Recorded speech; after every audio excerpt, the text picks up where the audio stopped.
Finally, some more Ordo Malleus. I feel like it has been quite literally months since I cast Ordo Malleus. God knows how that looks on the YouTube upload schedule. That thing's a whole different beast, but for me, it's been a damn long time. And they're going to be facing up against Lictor Alpha Tyranids, which is beautiful because it generally means a whole lot of melee scraps. And you know me, boys. I love a good melee scrap. Especially in Greetooth Jungle. Fitting place to be fighting the Tyranids in, that's for sure. So Brocap versus the Lictor Alpha. Certainly the Lictor Alpha doesn't by default want to just tango with the Brocap in melee, but with his upgrades he'll be fine. Especially with Lone Hunter. Generally the job of the Lictor Alpha is not to be hunting down the Brother Captain, believe it or not. It's going to be hunting down the squishy human forces of the Ordo Malleus. Avoiding the Grey Knights for the most part. Though of course, his presence in army versus army fights will be useful. Hooking away important models of Strike Squad. Hook them into your double termagants to get a lot of pew pew onto the single model and pray that you bleed a model. That can be useful. Pheromones I actually find can be extremely useful in this matchup. I think you generally do want double Hormagaunts in this matchup, whether you go for double Hormers, double Termers, or whether you go for a single Termer. And then you can get some Raveners later for more ranged DPS to focus fire down things like the BC, because otherwise the BC can be very scary. He's activated his WAF here, his We Are the Hammer, and that has given him damage resistance, a little bit of a speed boost, and most importantly, splash damage on his melee hits, which caused those Hormagaunts to run. I actually think they could have stayed in there and potentially wiped the BC though, if I'm being completely honest. Meanwhile, the Termagants here, of course, got pincered by Strike Squad and IST, so that's a very bad situation for them, but the Lictor has been busy.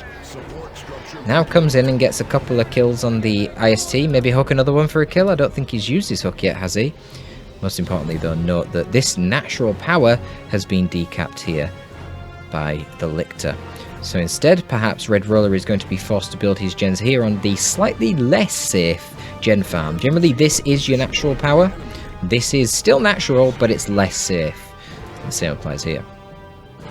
So that's a cool play from Scrap Goblin. He now has his warriors out in the field. Redrolla instead is going to be investing most of his requisition in a second squad of strikes.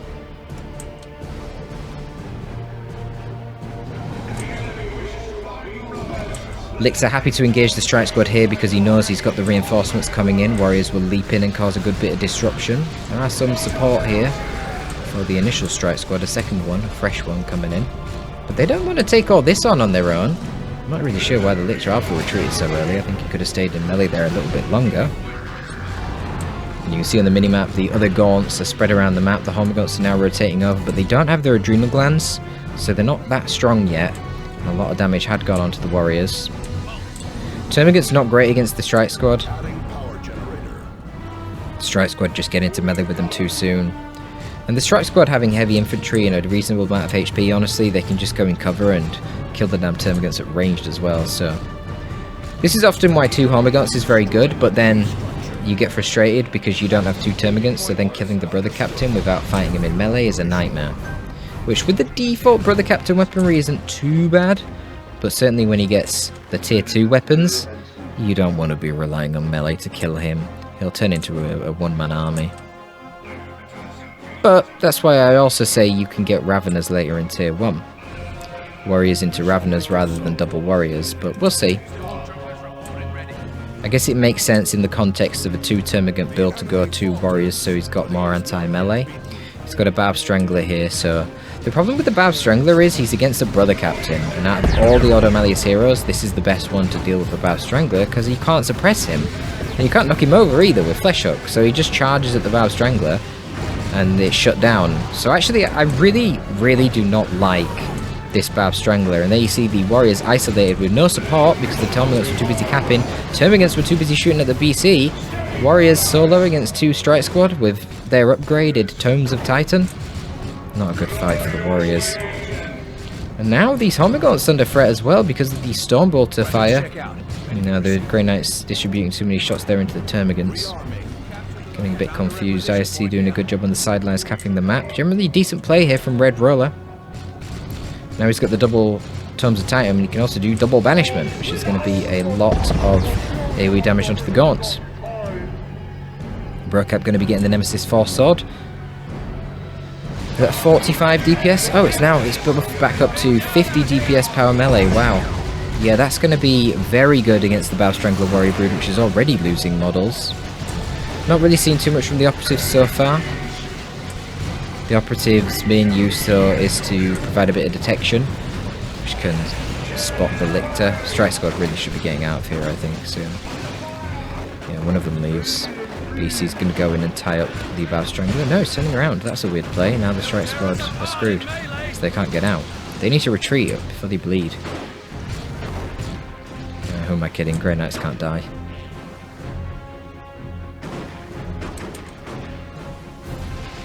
Armor's onto the operatives. And Terma's focusing down the BC. Needs to be very careful with the BC here. You've got Hormiguts in retreat. Yeah, you can't get that cap. Should live. He didn't try to get the cap. That would definitely have been the death of him, for sure. Nice incendiary grenade there. Broke their retreat with a fallback plan. Hormiguts are going to tank it just to get rid of these guys. Yeah, now going to retreat. Maybe it would have been worth staying in play with the Hormers just to get the decap there on the VP before retreating, because holy shit, the VP pressure is on for Scrap Goblin. 500 VPs right now to 260 for Scrap Goblin, and they are bleeding fast. A 3-0 cap against him at the moment. Lictor Alpha's going to go over to the western side, bloody Dab 2 inverted map, and work on capping that natural VP back for Scrap Goblin.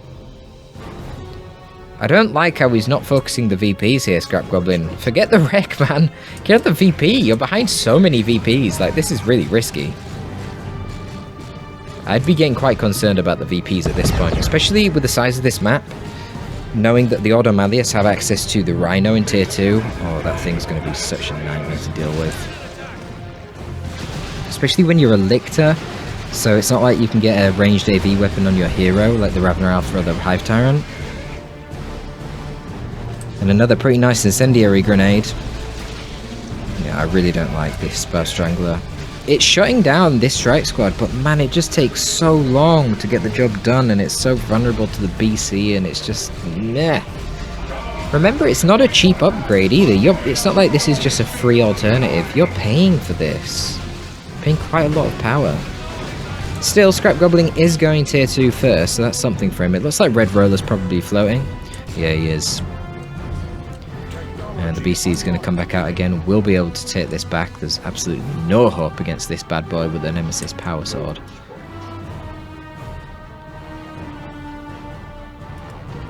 Gonna have to vacate the area, go mid instead. Looks like operatives should be able to finish the cap here before retreating. No, they don't bother. They don't want to take the bleed.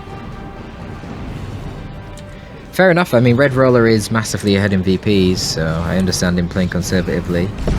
Just going to drop down an incendiary grenade, combine that with some banishment for some good AoE damage. Now the Hormiguts are very low on HP, but not models. So that's cool.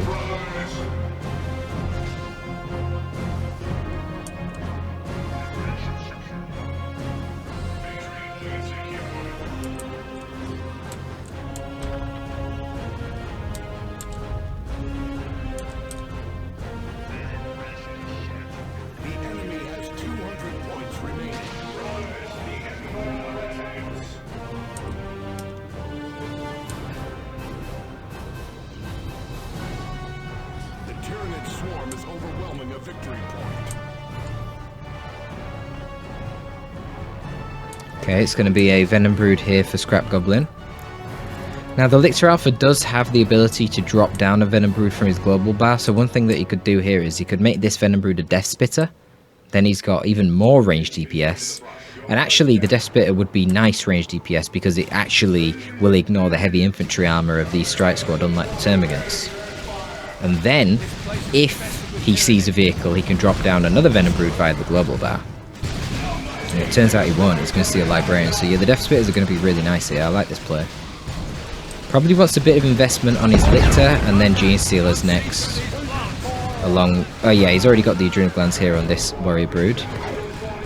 He's going to have to be super careful with the Lictor here. Yeah, just get the Lictor onto the operatives. And just keep kiting and controlling these guys with the Bow Strangler. Somehow it missed. How did it miss? He's going to have his Scything Talon soon. highest DPS weapon that the Lictor has access to, but it's got a cool little AoE knockback thing as well. She can use here. Boom. Now he should get some model kills here. They're going to have to retreat with a Lictor chopping them with 81 DPS from power melee. Talk about model kills. Venombrood could have gone into melee there. Venombrood do... Oh, he gets the kill anyway with a flesh hook. Brutal. Brutal ambush there with the Scything Talons. Redrolla getting way too cocky with his strike squad there. Just used to them just running through things. But yeah, a lot of DPS coming out there that actually deals with the heavy infantry. The Death Spitters with their Inferno damage. And then the Lictor picking up the 81 power melee DPS Scything Talons. That's a lot of DPS. And now he's got Death Spitters to help deal with this extra single entity. So a good amount of range damage coming out now from this Scrap Goblin army. Looking pretty good for him. Bit of a comeback perhaps, but here comes the Rhino. And ultimately, dude, it's always the same. Transports, these are the serious problem. The primary problem for the damn Tyrannid in Tier 2.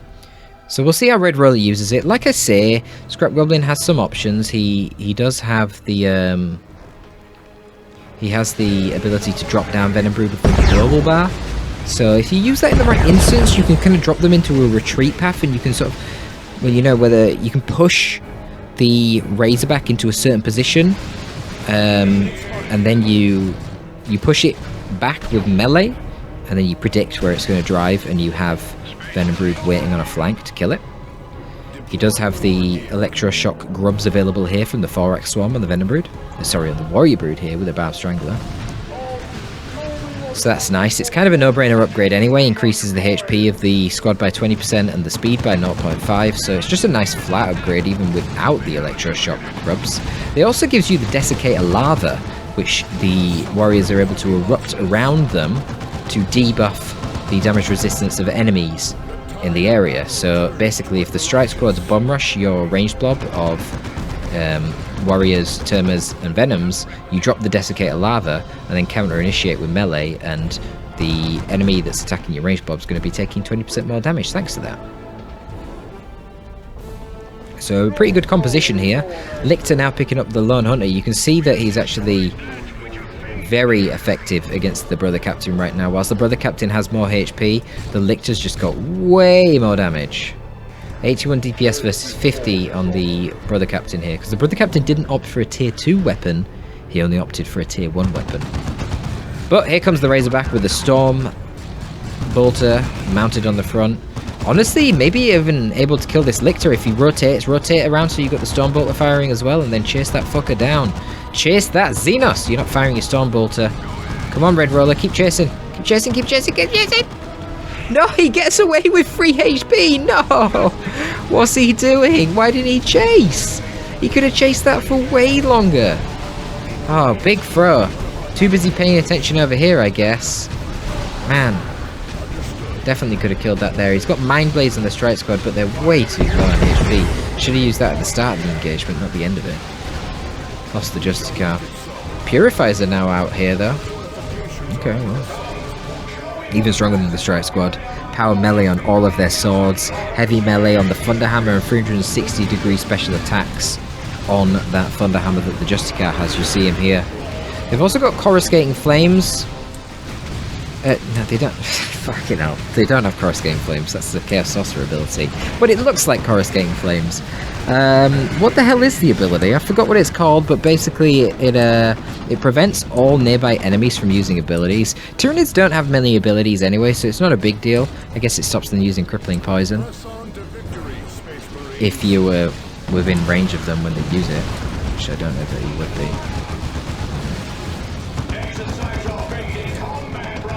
Okay, I was going to say that looked like a Venombrood, not a Death Spitter squad, and indeed it is an actual Venombrood. So he's got his 2 different types of Venoms out now. Lictor going to do some disruption. Venombrood can then turn around and get their salvo off. That's pretty decent, but Purifiers will smash the Lictor now he's got rid of his ability here, and they're going to smash the Venombrood as well if they don't get out of there. Lictor does go down, no support for him. Tyranid Horde is going to shamble forward. And indeed, Purifiers need to retreat. Great work from there put in by the Purifiers, to be honest. VPs have normalized a lot so far. Scrap Goblin was dominating for a long time, but the Razorback has changed it, as I kind of predicted it would. And Scrap Goblin is still a little bit behind on VPs.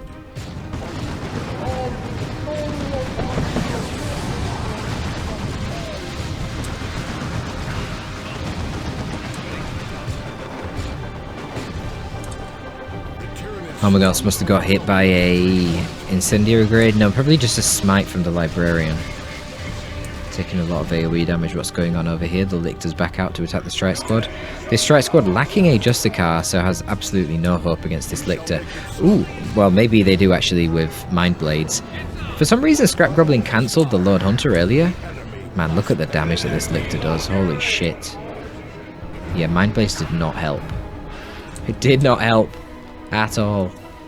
No Flesh Hook. Could have killed another Strike model. Definitely could have killed another Strike model. Oh well. What can you do? Additional units have become available. Access starting guides us to victory.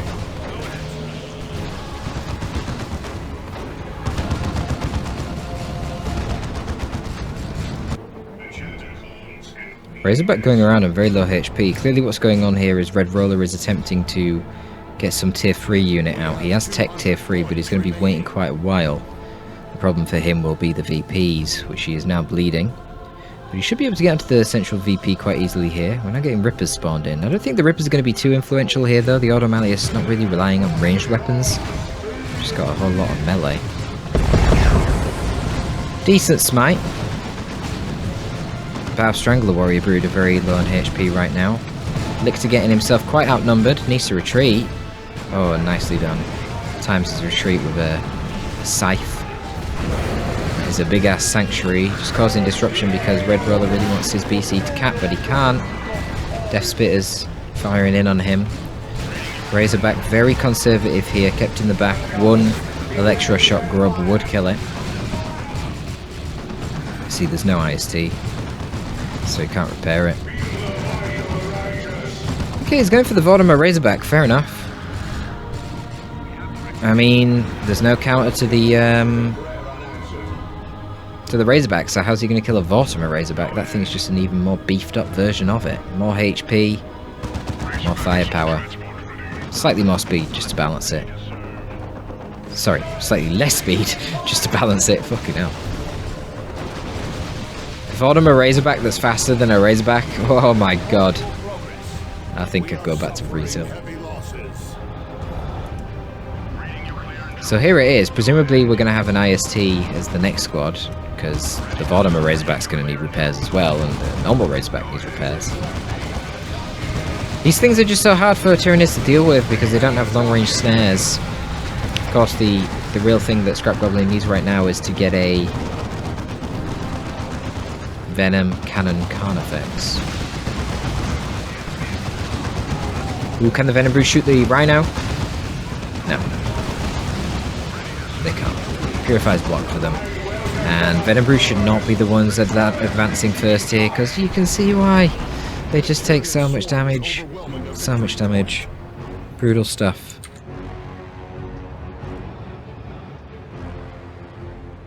That would be the job for some Rippers, by the way. Rippers, if they do bite on transports, will slow them down every bite. Up to, I think, like 20 stacks. So that can be a tool to help catch the transports. We just got to throw Rippers in their retreat path to make it hard for them to pass through, and you get a few bites.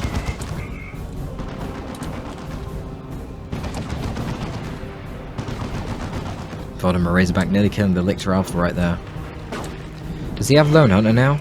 Yeah, he does. Probably saved by the 25% DR that he gets when he's... Oh no, actually no, what we're talking about. He was with near Tyranids. He was near Tyranids then. Looks like another Venom Bird getting called down? Yeah. I don't know about this play. I actually really don't like this play. He really needs a Venom Cannon Carnifex. It's just gonna get tied up in melee. Yeah. And if the enemy plays right, the Venom Brew should never catch these transports anyway.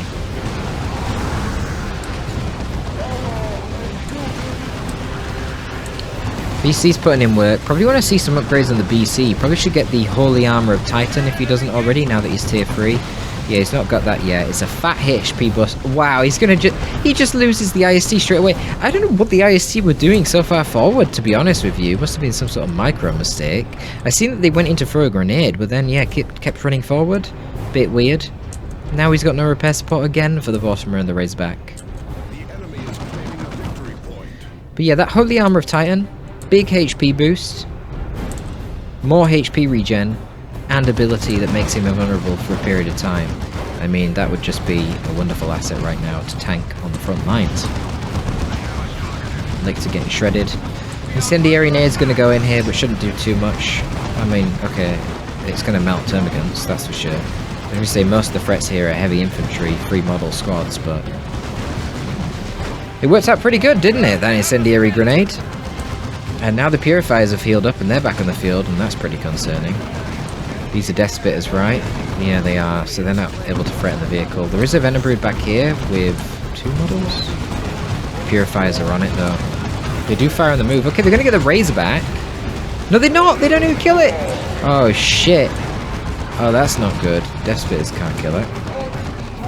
Oh, I think Scrap Goblin's losing. I don't know, man. He's got the triple cap. Well, a 2-0 cap. The Holmagants of his were on the far east side. So obviously got to send some units to the natural over here quickly to stop the BC from capping. He's bleeding so much requisition. This is the problem.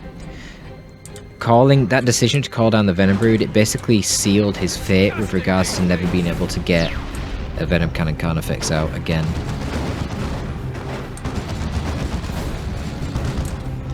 Razorback can just hunt down the Holmagants, wipes them. Damn. If only he could have got tier 3 and a Venom Cannon Carnifex out a little bit sooner, he could have got rid of these annoying ass transports, and he would have had a good chance. Vortimer Razorback at less than 50 HP, feels bad, man.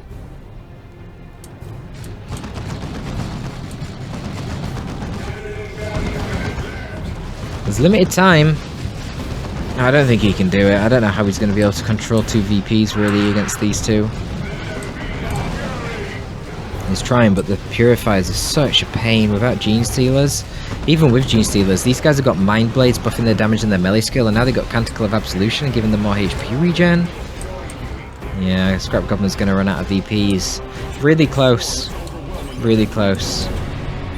The transports strike back at the Tyranids. You got to get a Venom Cannon Carnifex. You can't be relying on Venom Broods in tier 3 to be dealing with tanks. It's not going to work. Especially when you've got things like Purifiers. They're just going to run into melee and tear you to pieces. And then there was the Brother Captain. Yeah, it's just you're asking too much from your squishy little Venom Brood. And then the problem really is not that you can't kill the tanks, it's that you take so much bleed from losing all those models, you then put yourself in a position where you're doomed to never be able to get the Carnifex. And then, yeah, it just snowballs.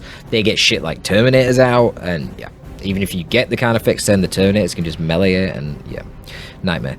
Anyway, we got to see some Auto Malleus. You don't get to see that too often these days, so I hope you enjoyed that one, folks. That's going to be all from your boy Torpid. This time I am signing out.